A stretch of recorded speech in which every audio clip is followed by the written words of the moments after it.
Hi guys, it's Mark and Michelle. and this is Mark and Michelle. Okay, tonight we thought we'd talk about two separate subjects in our one episode. The first one, Hi, hey Krista. Krista, the first one we wanted to talk about was trust. And you know, this might sound like a strange topic, but it's very pertinent to any illness, whether autism, fibromyalgia, chronic fatigue.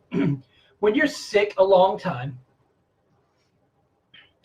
and you can't get your body and your brain to do what you want it to, and you have trouble doing some of the most basic tasks in life, personal hygiene, paying bills, whatever, you get to the point to where you start to distrust whether you're capable of getting through a day. And I'll give an example from my life, and I think I can give a few examples from Michelle's life unless she doesn't really want to. But throughout my autism, especially when it came to school, I needed my brain to assimilate the information in college classes. Now, anthropology, I didn't have much trouble with that. But when it came to the classes for the biology degree, excuse me, classes for the biology degree, that is where my brain let me down. And what I mean by that is this. Let's just take calculus, for instance. Now, most people would find calculus challenging, but with a little work and some tutoring, they could get through it. Some people wouldn't necessarily need the tutoring. Now, for me, I took that class 5 times and I failed it each time. I needed a C in the class, and the highest I could make was a D. And hey, Melody, how are you?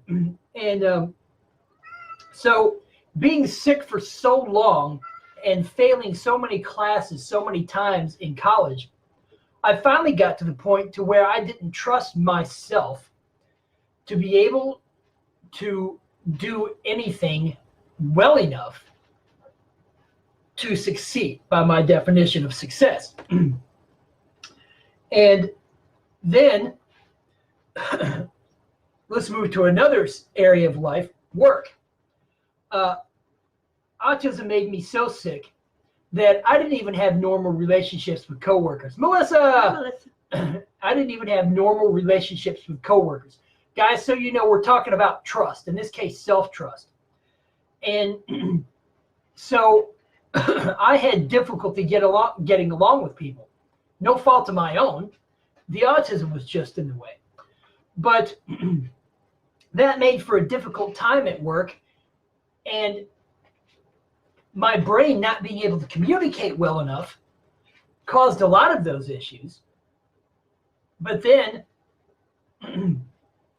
it let me down in being able to understand communication from others too, which caused even more problems. After so many years of being like that, I just kind of gave up on whether I could get through life well. So I got to the point to where I was just in survival mode all the time. And Michelle, with Lyme disease, well, things like I have a gig tonight and have a migraine. I can't get off this couch because I have such horrible fatigue and I need to work today at 4:00. The body often let me down, and I grew to not like my body. And it took a long time. I've been doing this diet for a year and 9 months. Mm-hmm. It took at least a year for me to go, oh, I don't have to worry about planning ahead. Mm-hmm. I can trust my body enough that I think I could go to this thing on Saturday night. I had always had to say, okay, I will be there if I feel okay, but I can't tell you that I'm definitely going to be there. Now I can say, I can definitely be there for that. But it took a while for me to get to trust my body again, to know that I could do things again. It's chronic illness is really bad for your body trust. Mm-hmm. It's just as bad for your body love, because she made a good point. I didn't think about it in these terms. I just got to the point to where I hated my brain and hated myself because I couldn't count on myself to do the things I needed to do to get through just basic life, let alone a flourishing life. And my brain was capable for the most part. My body wasn't. Mark's body was capable, but his brain wasn't. That is true, because I had all kinds of energy. Yeah. And I could burn the midnight oil. And a good example of this is taking marine biology and having to learn all those species of fish and the different we're laughing at the cats. They're going crazy. And all the different species of fish. I loved all my biology classes, but my brain did not work well enough for me to learn that information like I loved to. And I was actually proud of myself. I took an applied microbiology course. I loved the information. And for the final exam, I had to know 50 different species of bacteria. So that means I had to memorize them. Wow. I actually did. And he gave me extra credit on my final. And I think I passed the class with a B. Those were some of the higher grades I got. But biology was difficult because it was a mountain of information. Organic chemistry was even harder because it was processes, it was math, and it was huge amounts of information. See, my brain would have done that, but I don't know that I could have gotten to class. Mm-hmm. So we needed to form one whole person. I needed to take her to class so that she could translate for me the information. You see what I mean? And so, but being ill for so long just made us give up in a way, because when you can't get yourself to class or to a gig or to work, she still worked. I worked anyway. Mm-hmm. With massive headaches. She did. And I played anyway. I played trombone. Mm-hmm. And then later trumpet, because my muscles got so bad I couldn't hold the trombone up anymore. Yep. And so she did all that anyway. In college, at the worst of her line, from 88 to 93, she still went and still made great grades. I'm just weird. Mm-hmm. She had huge amounts of discipline. It's funny. I realized today that the reason I didn't really have all the discipline that I needed was because it's difficult for an autistic brain to maintain any kind of routine. So from a kid all the way up to an adult, middle-aged adult, 50, I just wasn't able to maintain the discipline in my head, to maintain the discipline in my life. My brain just wouldn't cooperate. So that's something that as you come out of illness, you'll want and need to work on, is trusting yourself again. And ironically, Medical Medium posted about trust today, and I sent it to Mark, and that's what really brought this up. Well, and because we've been talking about that, one of my friends at work, I asked her if she trusted herself. She said, yeah, for the most part I do. It depends on what it is. She said, but for the most part I do trust myself. That was Jessica Mayer. And so Michelle sent me the blog post. And I don't know, for the past few months, maybe from the middle of summer up until tonight, I've been sitting outside at work watching the sun go down. So I'll take my break at between 7 and 7:30 or so, go outside and I'll watch the sunset. And I'll drink my smoothies and talk to Michelle and smoke. And talk to a kitty. Yeah, there's a kitty out there. He lives by himself in the big planter on the side of the store. And he just plays around with the pampas grass and runs through the He trusts himself, doesn't he? He does trust himself totally and thoroughly. And he doesn't take it personally when the pampas grass tickles his butt and scares the crap out of him. Right? He doesn't get mad and go, damn it, why did that do that? I'm mad now. Yeah. But anyway, but the whole point of the blog post was to learn how to trust yourself. And Medical Medium pointed out that one of the best ways that Spirit told him to learn to trust yourself is to sit outside and watch the sunset. Why? He says, because as you watch the sunset, you feel a part of what's going on instead of isolated and separated from it. You don't feel isolated and separated from the world. And he said, as the sun goes down, you're facing the darkness. He said, and you know, if there's anything you know for sure that happens, the sun is going to go down and it's going to come up the next morning. And he said, knowing that brings you a sense of peace, but then folds you into feeling one with the world. He says to watch the sunset, knowing that you're working on trusting yourself. Mm-hmm. And it's a very nice feeling.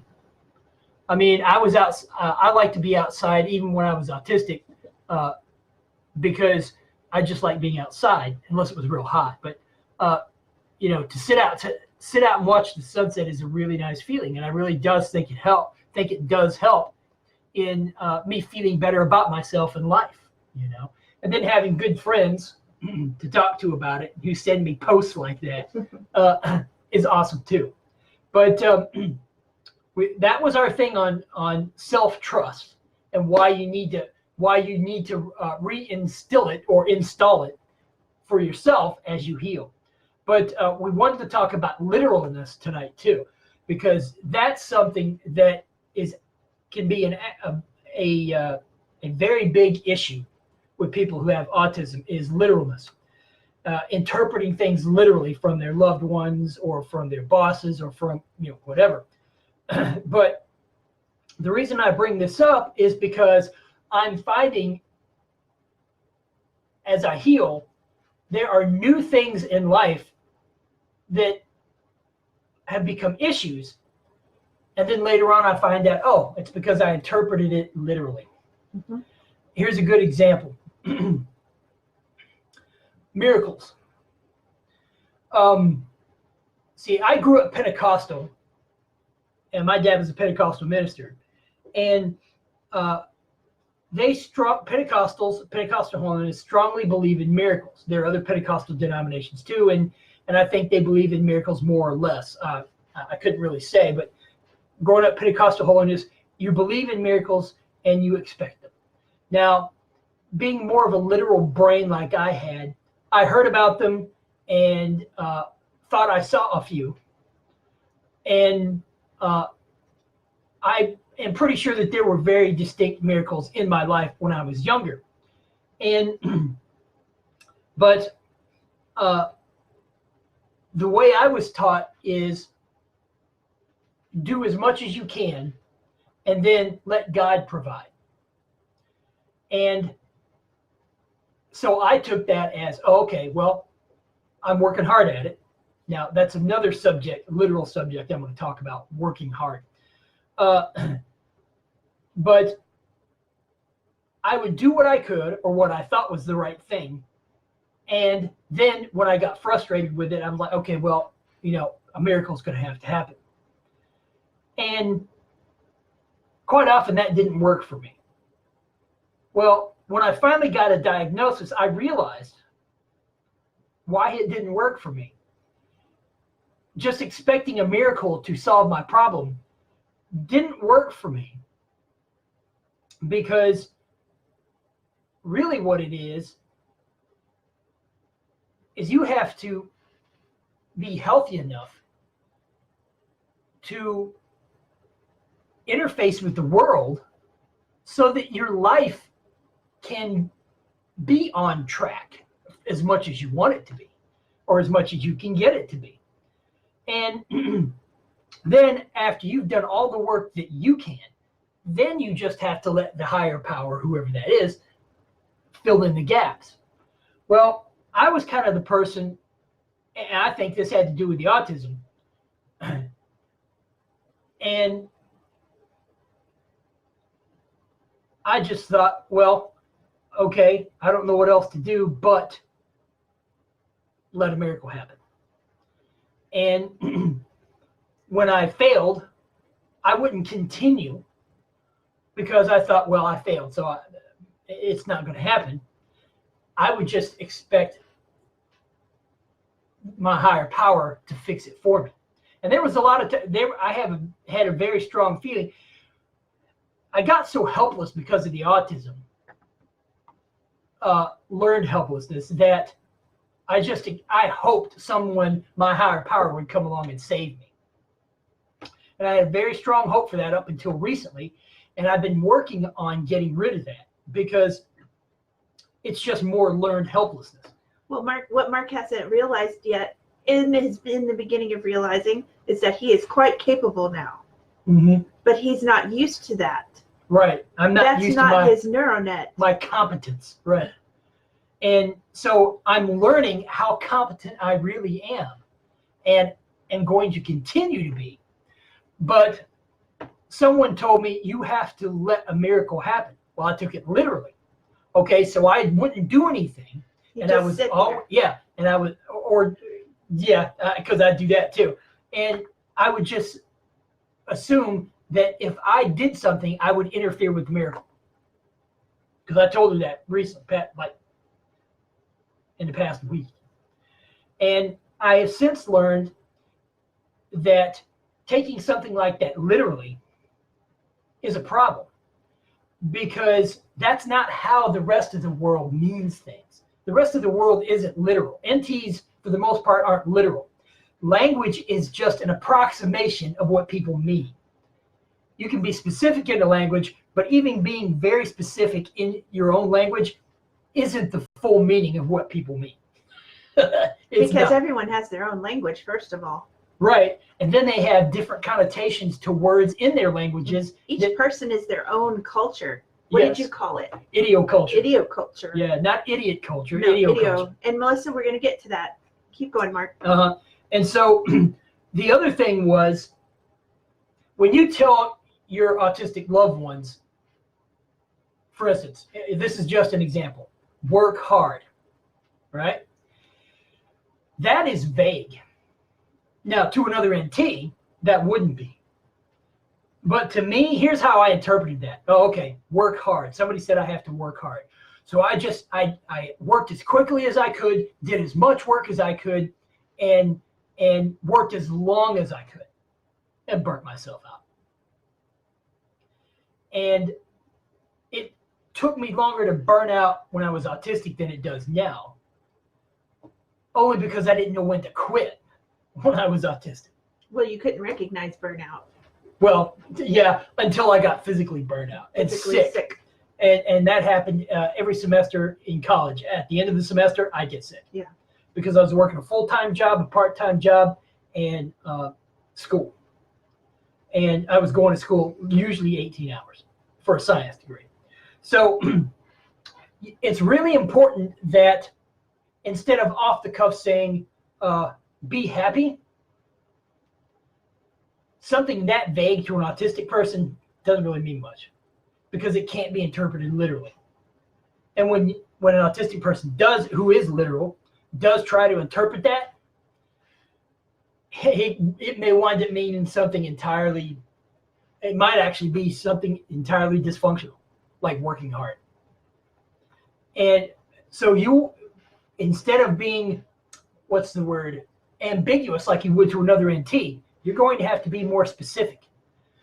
I would probably say, now she'll correct me because I still don't know how to do this well, but instead of be happy, I would say, find a subject that you like to think about and talk about, and go read and think and talk about it.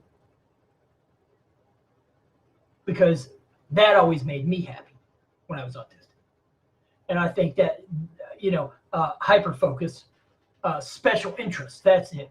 Special interests for autistic people would make them happy. So anyway, that's what I have to say about literalness. We want to answer Melissa's question. Well, Melissa says, I love this topic. It applies to all of us with chronic illnesses. After nearly 2.5 years on medical medium, I still have to cancel social engagements. Not as often, and I recover more quickly. Yet it is quite challenging to revisit low energy after feeling better for a while. How do you pick your mood up when you have flares?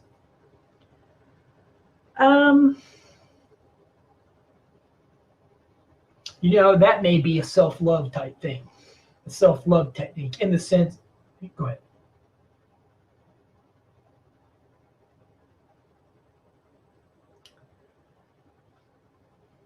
That is how do I pick my mood up when I have flares? Well, like today. Let's just use today. Yeah. I instead of beating myself up while I'm having a flare, I mean, I did at first, but now I know it's not going to stay that way forever. I know for sure, because too much healing has happened. So now I go, okay, I'm just going to chill out today and just let this body be what it needs to be today. I know it's not going to be this way forever. So I might read or play a game on the phone, watch something fun.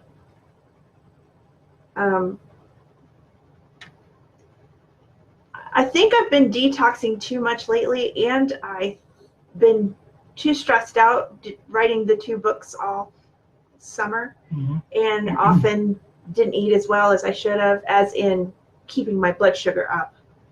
I didn't go off the diet. But I don't feel as good as I did before I started writing these books. And so I feel a little down about that.